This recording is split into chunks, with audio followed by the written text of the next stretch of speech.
Usa ka pagtuo, usa ka tingog, usa ka katawhan.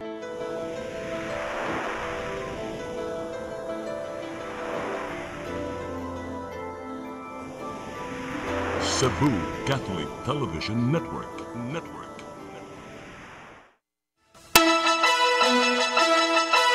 Uluhan sa mga balita sa Sayri 47. Tabang alang sa mga nabiktima sa linog sa amihan ng Sugbo. Nag-abot-abot na apil ang gikan sa Office of the President. Duha ka mga taytayan nga nagsumpay sa dakbayan sa Lapu-Lapu ug Mandaue, subling susihon. Tungod sa linog, 60-day price freeze sa tibuok probinsya sa Sugbo gipatuma. Bag-ong kapitan sa barangay Kubakob, dakbayan sa Mandaue, nanumpa na sa katungdanan. Sugbo, Kabisayan ug Mindanao, Pilipinas ug katawhan kutos maabot sa tong Sibya sa tibuok kalibutan mayong hapon. Live kita karon sa CCTN Channel 47 ug kini ang tulumanon sa nag-unang kasayuran nga angay natong masayran. Sa nga ni Attorney Danica Caballes, ako si Dennis Tabar ug kini ang Sayri 47.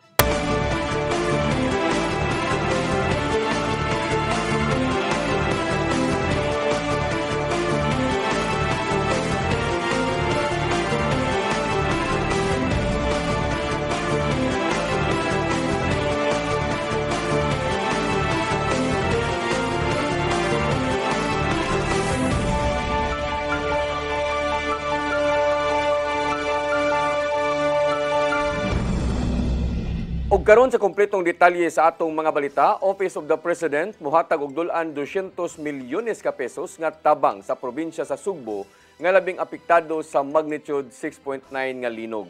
Samtang mulapas na sa 300,000 pesos usab ang cash donations nga nadawat sa Kapitolyo pag sa nagpadayon nga relief operations. Ang kasayuran ihatod ni Gian Navarro. Tuyong gisusi ni Presidente Ferdinand Bongbong Marcos Jr. karong adlaw ang kahimtang sa amihan ng Sugbo human giigo sa magnitude 6.9 nga linog ning simanaha. Gisubay niya ang mga nangagubang istruktura ingon man mga residenteng namuyo lang una sa gawas human nangatumpag ang ilaha nga panimay nga dala na usab silang kakuyaw human sa mong panghitabo. Sa datos gikan sa ilang command center as of 10 a.m., niabot na sa 72 ka mga tawo ang nakalas ug 200 ang nangaangol. Apektado ang pamuyo sa 125,000 ka mga pamilya o 180,000 individuals tungod sa mong linog. Sa ilang situational briefing kaganiyang udto, nakita ni Marcos Jr. nga kinanglano ng tent city alang sa mga pamilyang wala gyud kapuy-an. Kisiguro usab nila ang igong supply sa pagkaon, ingon man mayong supply sa tubig o kuryente. Migahin hinuon ang Office of the President og 180 million pesos aron mapunduhan ang relief and rehabilitation sa mga LGU sa Sugbo.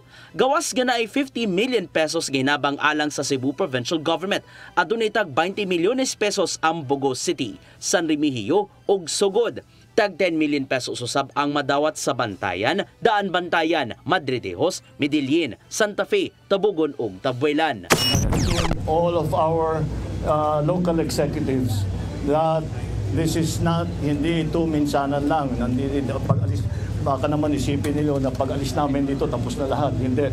We will continue to monitor, we will continue to coordinate with the leaders, the local leadership, to make sure that maganda ang takbo ng ating rehabilitation and all the support na binibigay natin. Sa Cebu Provincial Capital, nagpusot-pusot gihapon ang hinabang gikan sa mga nagpakabanang individual o grupo. Apil usab sa pag-abag ang libuan ka mga volunteers gikan sa managlayng eskwelahan ug uban pang mga grupo. Sud sa duha ka adlaw, nakadawat ang Kapitolyo og kapin 311,000 pesos nga cash donations. Samtang giandam ang dugang pang relief goods ug ubang mga nagunang panginahanglanon aron mapadayon ang paghatag ngadto sa mga tabangonon. Gideploy hinuon sa kalungsuran ang daghang mga hinabang aron maapod ngadto sa mga residenteng nagagikan sa mga apektadong LGUs. Wala tay time duration nga gibutang no. Ato is once mapuno ang truck, deploy gyud dayon ta. So we started deploying 5 trucks before 5 a.m. 5 trucks for Tabogon and then 7 a.m. Daan Bantayan, Medellin, San Remigio. Araw, CCTN News.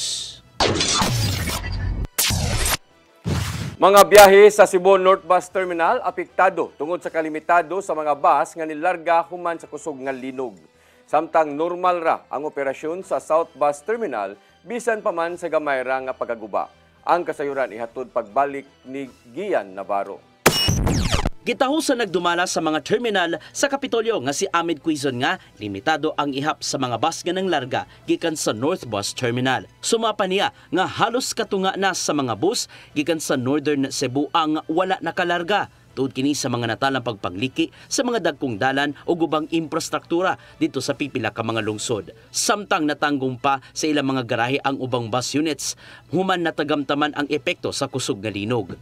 Hinaut lang unta nga magpasensya lang tagamay no due time pailog tungod kay medyo lisod man ang pag-travel dito karon mo na nga maghuwat-huwat lang ta because ang waiting time nato medyo taas-taas.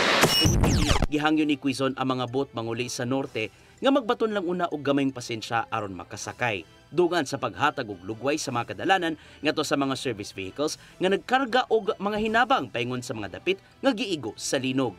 Ato kawagon ato mga igsuon dinhi sa Cebu City nga og mahimo dili na lang ta mo private trip pod og pagpanghatag didto ato na lang i-turnover ngadto sa mga ahensya sa kagamhanan ug uban pang mga civic groups nga naghimo og relief distribution aron ang ilang hinabang maabot ngadto sa amihanang bahin sa ato probinsya.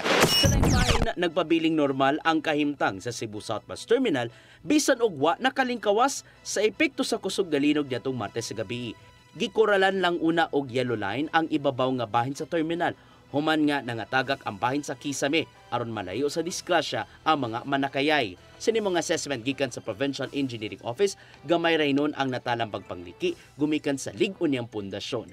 Gipaningkamutan nilang mabalik sa naandang kahimtang ang CSBT sa dili pa ang ting bakasyon karong kalag-kalag diin dagsaon kini sa mga pasahero.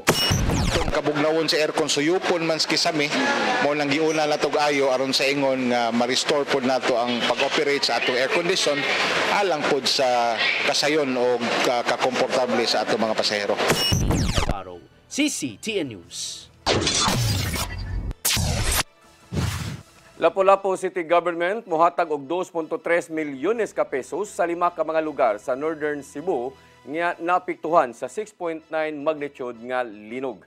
Suspendido ang klase sa mga tunghaan sa dakbayan hangtod ugmang adlaw alang sa nagpadayon nga pagsusi sa mga buildings. Ang kasayuran ihatod ni Crystal Joy Felerca. Mutunol og 2.3 milyon pesos ang LGU Lapu-Lapu ngadto sa mga nabiktima sa 6.9 magnitude nga linog sa amihan nga bahin sa Sugbo niadtong Setyembre 30 sa gabii. Ang 1 million pesos ihatag sa LGU Bugo City nga mo'y sentro sa linog ug nakaangkon og dakong kadaot. Samtang ang 1.3 million pesos bahinon sa lungsod sa Medellin, Tabogon, San Remigio ug Daan Bantayan. Giplanuhan na usab ni Mayor Cindy Chan og sa konseho nga mobisita sa mga lugar aron nga personal nga mahatod ang mga relief goods ug uban pang mga panginahanglanon sa mga biktima sama sa tubig, mga tambal, gatas ug uban pa. Samtang kaganihang buntag, nanguli na ang Search, Rescue and Retrieval Team sa Task Force Lapu-Lapu nga gipadala kagahapong adlaw sa Bugo City. Laing grupo sa mga personnel na usab ang gipadala karong adlaw. Sa laing bahin, gisuspenso ni Mayor Chan ang mga klase sa pribado ug pampublikong tunghaan sa dakbayan sa Lapu-Lapu hangtod ugmang adlaw alang sa ipahigayon nga inspection sa mga school buildings. Inspeksyonon sa mga otoridad ang mga high-rise building sa mga tunghaan aron sa pagsuta kung luwas ba kini sa mga tinun-an ug mga magtutudlo. Mato ni Dr. Ronald Ferrer, ang Assistant Schools Division Superintendent sa DepEd Lapu-Lapu City Division, nga gibuhat ang maong lakang tungod kay prioridad sa lokal nga kagamhanan ug sa DepEd Lapu-Lapu ang seguridad sa mga magtutudlo ug mga tinun-an. Samtang wa pay face-to-face classes, ipatuman una ang asynchronous ug modular learning aron nga padayon nga makat-on ang mga tinun-an. Crystal Joy Felerca, CCTN News. Duha ka mga taytayan nga nagsumpay sa dakbayan sa Lapu-Lapu ug Mandawi susihon pagbalik sa Department of Public Works and Highways.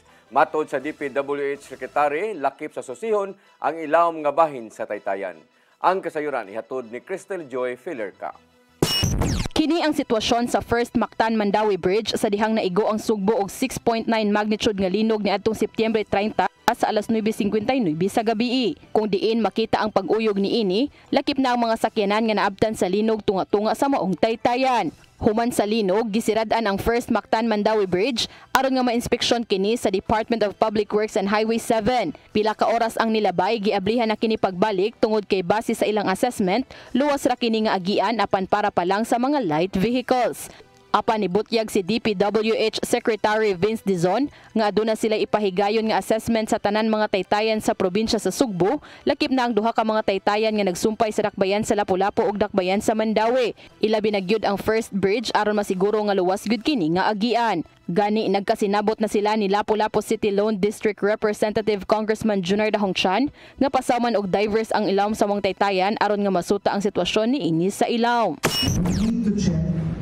Right now, the structural assessment is that it's safe, but we want to make a more in-depth assessment.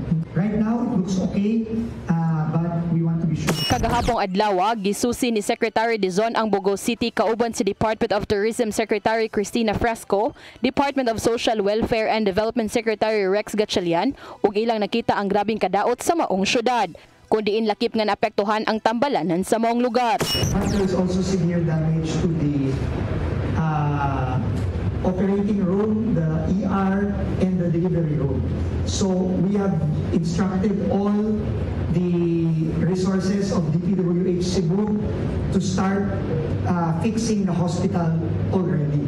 Dugang paniya nga base sa ilang initial assessment kagahapong adlaw, moabot na sa 2 billion pesos ang nangaguba nga mga karsada ug taytayan sa amihan nga bahin sa Sugbo. Wa pay labot ang mga tambalanan, mga tunghaan ug mga pantalan. Gimanduan na usab niya ang mga buhatan sa DPWH nga pahawanan ang mga karsada aron nga paspas nga mapadangat ang tabang ngadto sa Northern Cebu. Crystal Joy Filerca, CCTN News. Duha ka Seaborne Patrol nga dunay sakay nga personnel gikan sa PNP Maritime Unit sa Region 8 ang nagngabot na sa pantalan sa Bugo aron moabag sa himuon nga rescue operations o emergency response. Seguridad sa mga residente nga napektuhan sa linog hugot nga gipatuman sa PRO7.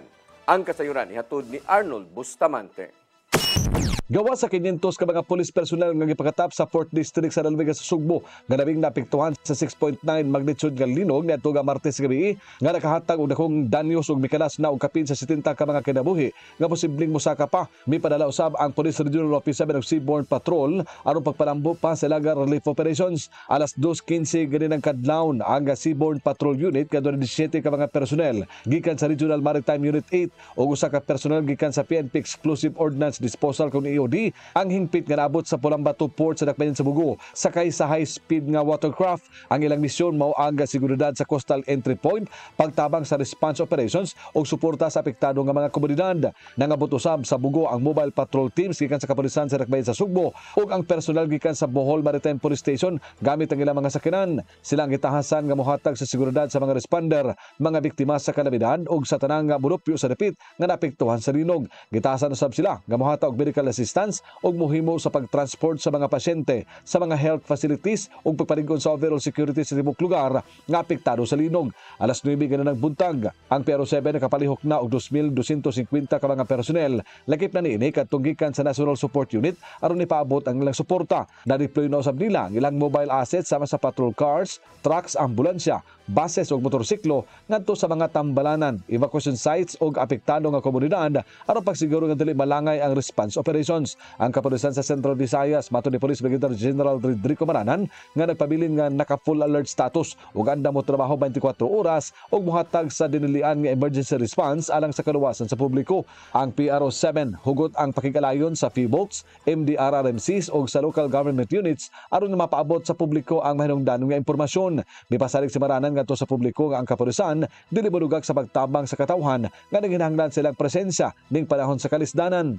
Ang publiko giawhag usab nga magpabilin nga magmabilantayon ug magmonitor lamang sa mga kasaligang tinubdan sama sa PWOX, CDRRMC, MDRRMC ug sa PNP alang sa tukma ug real-time nga update.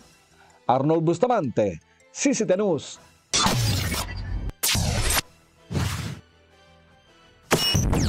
Mosunod, tungod sa linog, 60-day price freeze sa tibok probinsya sa Sugbo, gipatuman. Kana og daghan pa mga balita sa pagbalik sa Sayri 47.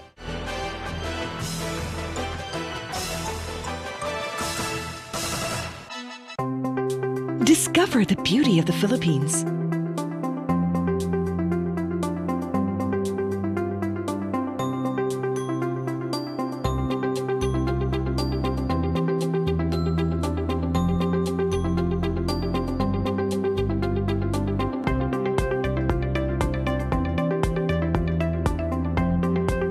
With Philippine Airlines, the country's flag carrier.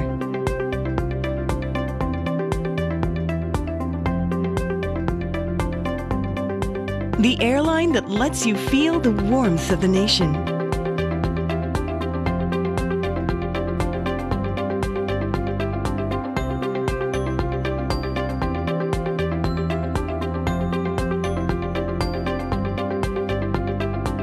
Mabuhay!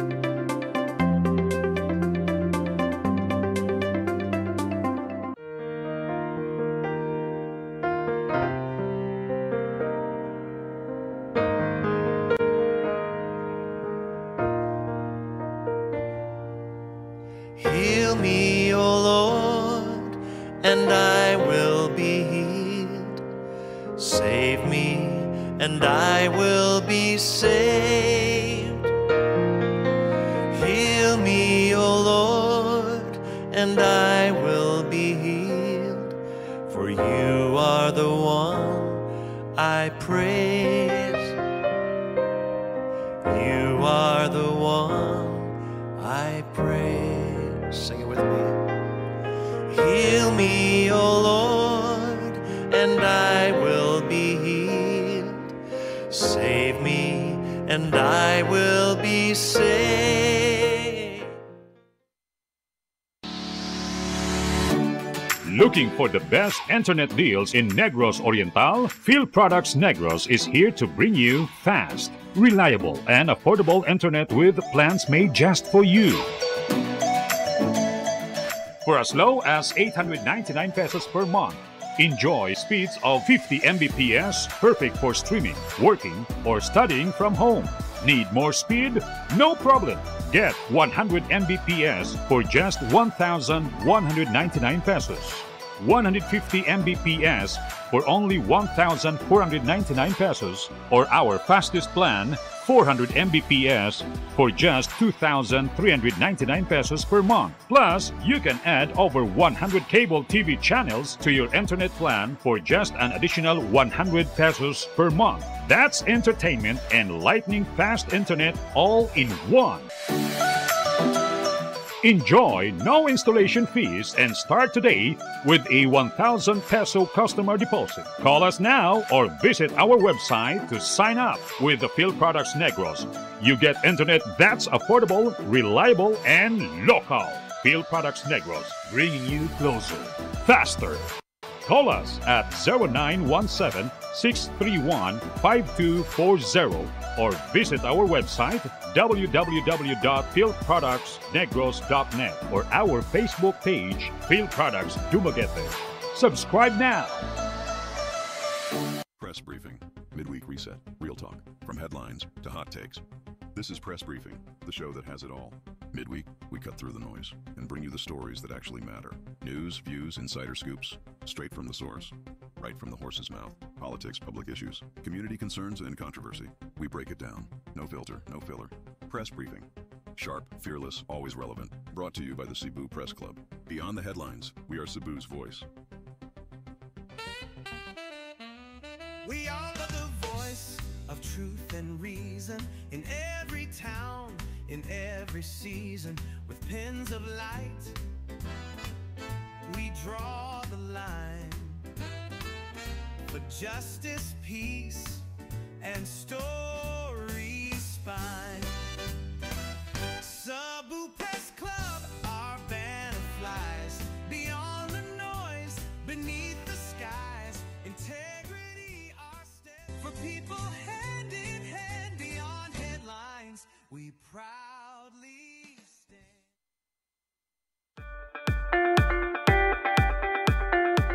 Congratulations! Nunito Tatay Dodong A. Lamchua, awarded as Cable TV Maverick, Father of Cable TV in the Philippines, given by Philippine Cable and Telecommunications Association Incorporated, PCTA, from Phil Products Group of Companies.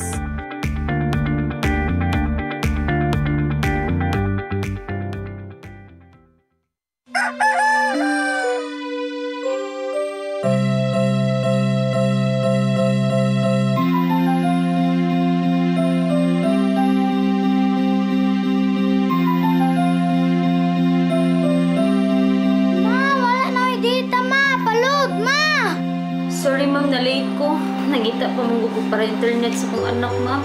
Ay, wala na yung problema. Pag Sinisibu! Sinisibu! Sinisibu! For your internet connection and for the signal of your cable TV. So fast and straight the transmission to your home. Sinisibu! Sinisibu! Sinisibu! Offers you to have fiber optics for your viewing experience, perfect and clear, so fine, so great and affordable for you to enjoy. Sinisibu! Sinisibu Television Network Incorporated offers fiber to the home broadband internet bundled with fiber to the home cable TV connection. Sinisibu Television Network Incorporated, with its operation in Metro Cebu and the whole province of Cebu soon. And affordable for you to enjoy. Sinisibu!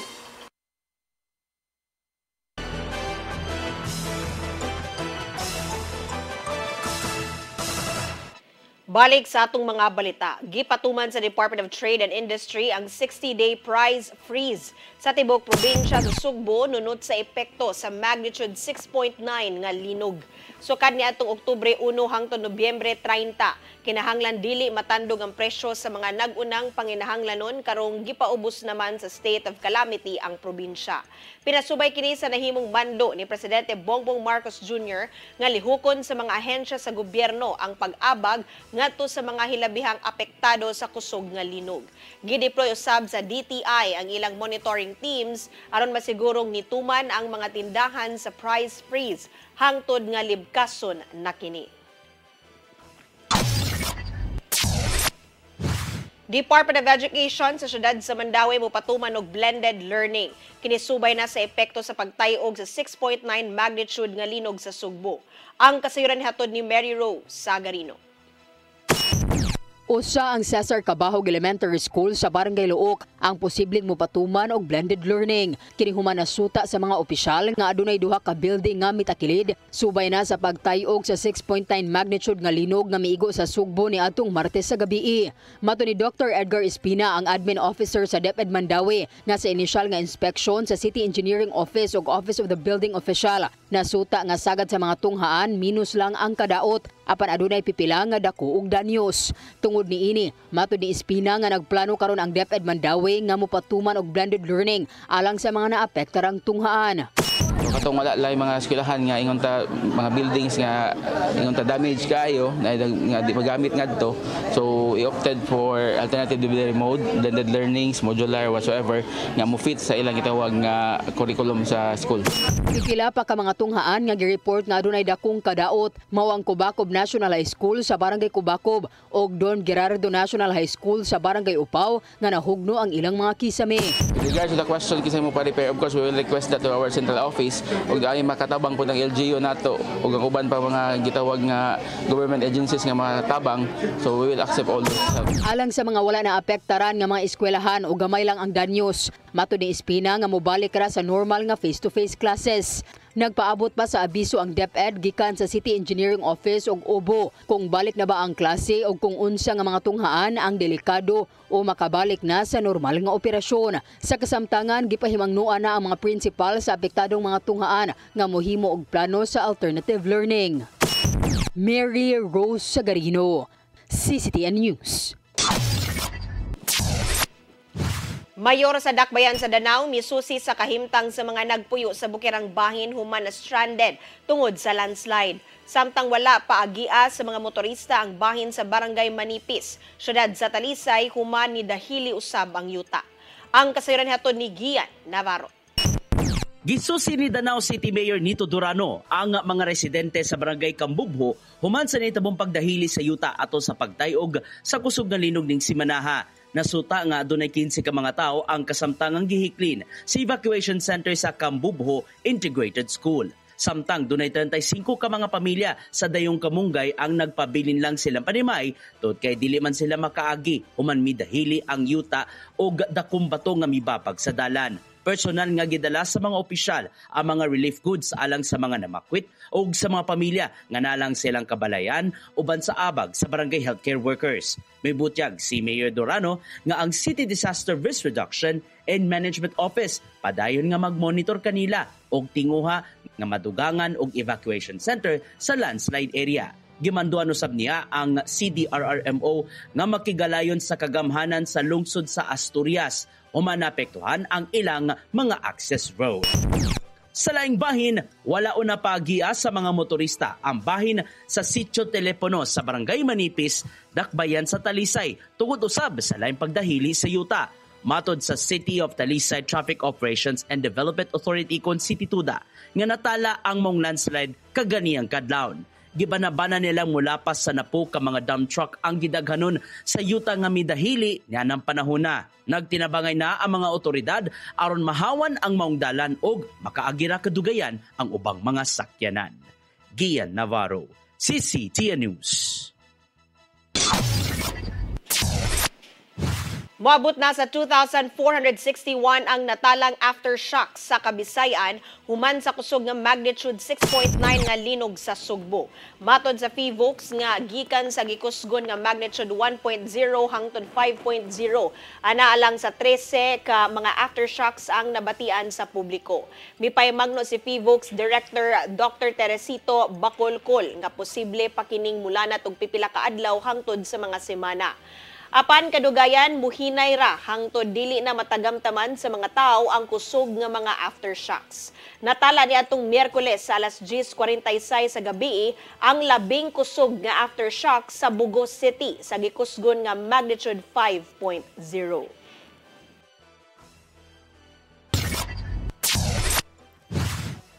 Midusog reklamo ang BPO Industry Employees Network kon BIEN Cebu ngadto sa Department of Labor and Employment dinhi sa Region 7 gumikan sa giingong panghinubra sa mga kompanya bisan sa kusog nga linog.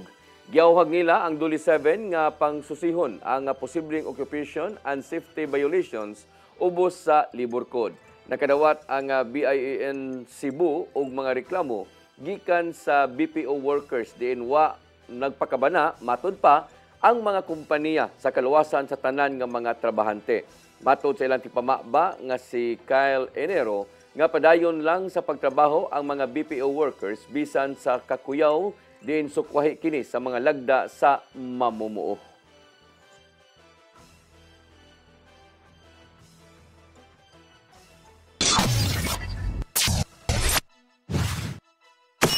Mosunod, bagong kapitan sa Barangay Kubakob, Dakbayan sa Mandaue, nanumpa na sa katungdanan. Kanaog daghan pa mga balita sa pagbalik sa Sayri 47.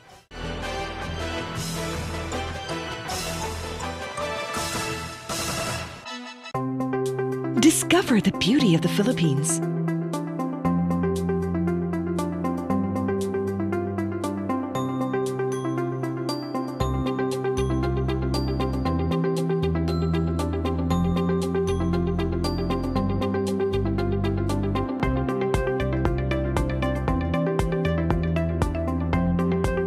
With Philippine Airlines, the country's flag carrier.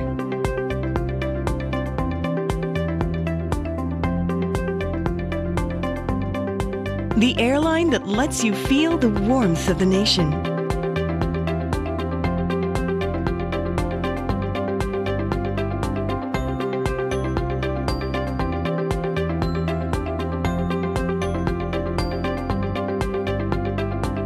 mabuhay.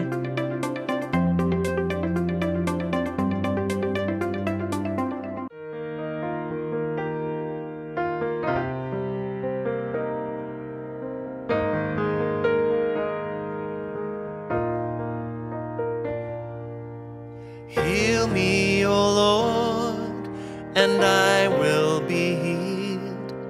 Save me, and I will be saved.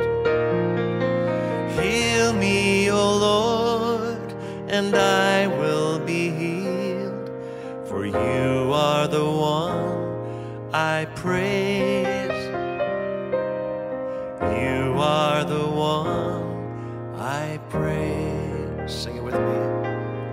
Heal me, O Lord, and I will be healed. Save me, and I will be saved. Looking for the best internet deals in Negros Oriental? Phil Products Negros is here to bring you fast, reliable, and affordable internet with plans made just for you. For as low as 899 pesos per month, enjoy speeds of 50 Mbps, perfect for streaming, working, or studying from home. Need more speed? No problem. Get 100 Mbps for just 1,199 pesos. 150 Mbps for only 1,499 pesos, or our fastest plan, 400 Mbps for just 2,399 pesos per month. Plus, you can add over 100 cable TV channels to your internet plan for just an additional 100 pesos per month. That's entertainment and lightning fast internet all in one. Enjoy no installation fees and start today with a 1,000 peso customer deposit. Call us now or visit our website to sign up with the Phil Products Negros. You get internet that's affordable, reliable, and local. Phil Products Negros, bringing you closer, faster. Call us at 0917-631-5240 or visit our website www.philproductsnegros.net or our Facebook page, Phil Products Dumaguete. Subscribe now.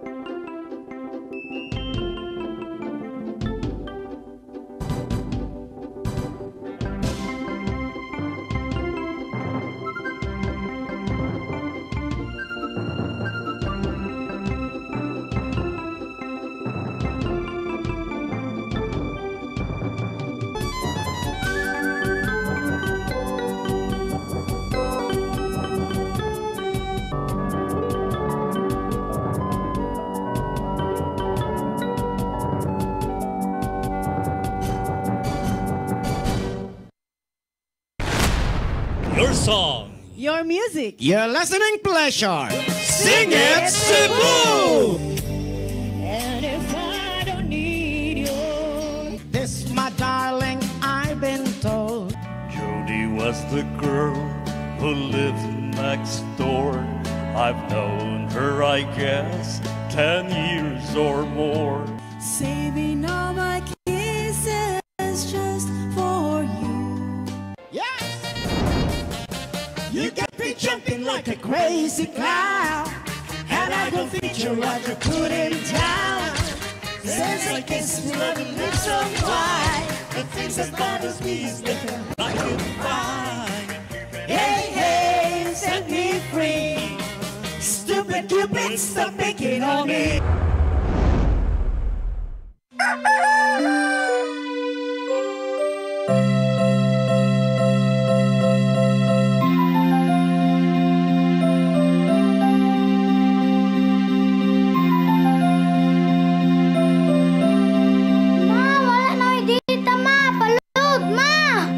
Sorry ma'am, na-late ko. Nangita pa mong gusto para internet sa kong anak, ma'am. Ay, wala na yung problema. Pag sinisibo. Sinisibo, sinisibo. For for your internet connection. And for the signal of your cable TV. So fast and straight, the transmission to your home. Cine Cebu. Cine Cebu. Cine Cebu. Offers you to have fiber optics. For your viewing experience, perfect and clear, so fine. So great and affordable for you to enjoy. Cine Cebu. Cine Cebu Television Network Incorporated offers fiber to the home broadband internet, bundled with fiber to the home cable TV connection. Cine Cebu Television Network Incorporated, with its operation in Metro Cebu and the whole province of Cebu soon. And affordable for you to enjoy. Cine Cebu. Siguradong pagkain sa buong bansa. Masaganang ani, mataas na kita. Maunlad na buhay ng mga magsasaka at mga mangingisda. Siguradong pagkain sa buong bansa.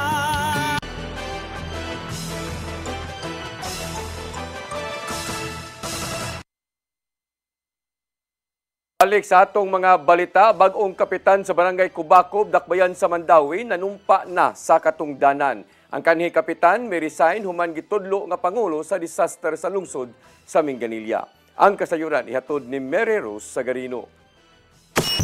Formal nang nanumpa ngadto kang Mayor Tadeo Junki Uwano si Alex Borbajo isip bagong kapitan sa Barangay Kubacob human sa pag-resign ni Kapitan Almario Bihag. Ang kanhi kapitan nga si Bihag minaog sa katungdanan aron modawat sa iyang bagong posisyon isip hepe sa Disaster Risk Reduction and Management Office sa lungsod sa Minglanilla. Sa termino ni Bihag isip kapitan, nakadaog og 5 kasunod-sunod nga championship ang Kubacob Fire and Rescue Unit sa Mandawi City Fire Olympics. Ang Kubacob usab mao'y nirepresentar sa Dakbayan sa Region 7 Fire Olympics o nirepresentar sa Rehiyon 7 sa National Fire Olympics niadtong Abril karong tuig.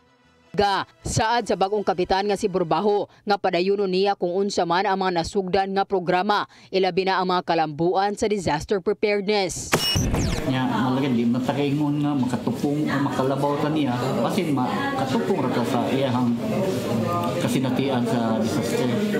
Sa paglingkod ni Borbajo, gitinguha usab niya nga mapalambo ang edukasyon. Gipadangat niya sa mayor ang problema sa Kubacob National High School nga hangtod karon walay kaugalingong campus og nakisaw lang sa building sa Barangay Hall. Gihangyo sa barangay nga makaangkon og 2,000 square meters nga luna aron matukod ang kaugalingong campus sa eskwelahan. Apan matud sa mayor nga giban-abana nga mokabat og 24 milyones pesos ang kantidad sa yuta nga lisod pang mahatag sa syudad tungod sa kakuwang sa pondo ilabi na sa Special Education Fund. Actually, ganyan itong deficit sa SEF and then not only sa SEF, sa CP itself. Pero I hope back to normal na ganito by 2027, diha siguro. Gawas sa luna, nangayo usab ang barangay og suporta alang sa pagsemento sa mga karsada. Notice to proceed para sa giplanong gym og CCTV aron mapalambo ang seguridad sa barangay. Mary Rose Sagarino, CCTN News. Dili praktikal alang ni Consel Pastor June Alcover nga himuong binuwan ang pagpanghatag og ayuda sa mga senior citizens sa syudad sa Sugbo inay nga himuon matag quarter. Gisaway sa konsehal ang plano ni Mayor Nestor Archival nga ihatag kada buwan ang hinabang aron dili mahasol ang syudad sa pagpagawas niini. Hinungdan nga nagpatabang ang mayor sa konseho aron maaprubahan ang plano. Dason ni Alcover nga adunay ordinansa ang monthly distribution sa maong ayuda apan mas maayong quarterly kay mas sayo naman kini. Kini aron dili na modaghan pa ang mga pirmahanan ngadto sa mga idaran nga nakapahimos niini.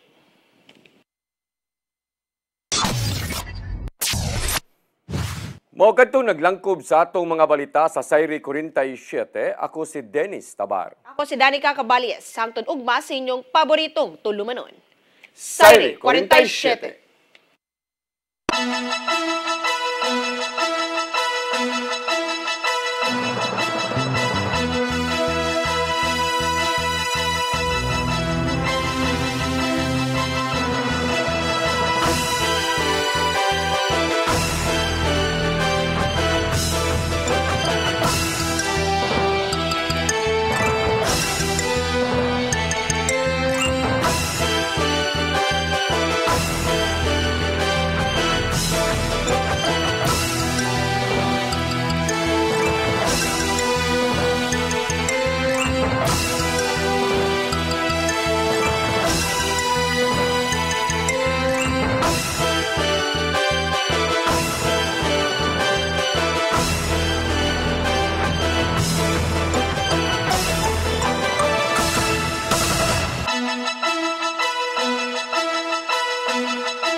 Discover the beauty of the Philippines.